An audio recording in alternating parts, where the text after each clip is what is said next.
tinggalin Sriwijaya betul. Tetap Boleh, kempet. kempet. Jangan pernah tinggalin Sriwijaya. Kita rebut Piala Liga 2. Kita menembus tradisi lagi. Tersenyum betul. Senyum. Harus semangat. Senyum bang. Happy. Kali masa dibayar nanti ya kan. Tapi kalau bukan itu sampai simbol. Saya malu. Jika ada bisa malu. Jika ada bisa malu. Tapi saya malu. Ya bisa malu. Di sini saya bicara sama mereka. Jangan sampai di sini kita juga bekerja sama. Karena mereka rasa ini. Nanti kalau coba kalau kita rasa. Sriwijaya di Liga 2 dari kita sebagai ya kelompok supporter apa ya? Ya, saya mewakili rekan-rekan supporter Sriwijaya fans sangat bersedih lah, sangat berduka bahwa klub sebesar ini bisa terjun bebas ke Liga 2. Dan kami menyayangi kenapa terjadi Liga 2. Mungkin tidak usah diomong lagi bahwa egoismean manajemen yang sekarang ini tidak bisa duduk bersama dengan gubernur baru dan orang-orangnya. Padahal kita tahu transisi gubernur itu gubernur baru menunggu tindak lanjut dari manajemen yang sekarang untuk bagaimana SFC ke depan. Tetapi para manajemen lama, manajemen yang sekarang masih berbicara masalah saham.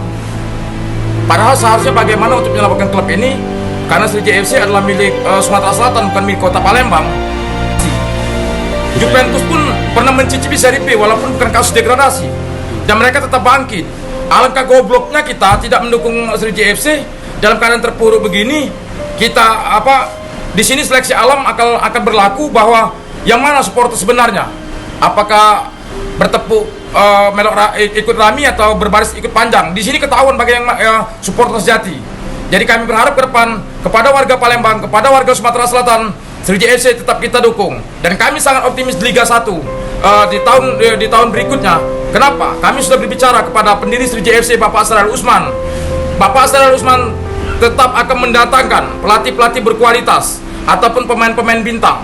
Seperti awal kita memprediksi VS Tira yang hancur, yang degradasi. Tetapi analisa berubah di saat PSS Medan diberondong gol oleh VS Tira. Akhirnya poin kita sama dengan Tira, Serui, Mitra Kukar dan Sriwijaya FC. Analisa kami mendekati kenyataan. Kita tahu siapa ketum PSSI. Ketum PSSI dekat dengan dua klub yang dibawahi mereka, dibawahi oleh ketum PSSI. Akhirnya apa yang terjadi? Serui sudah prediksi kami dari awal, jelas bisa lolos dari lubang jarum karena dia bertarung di laga terakhir dengan saudara mereka Papua dengan Persipura, dan terbukti. Akhirnya Serui lolos. Dan terbukti juga Tira bisa memberondong gol ke PS Borneo.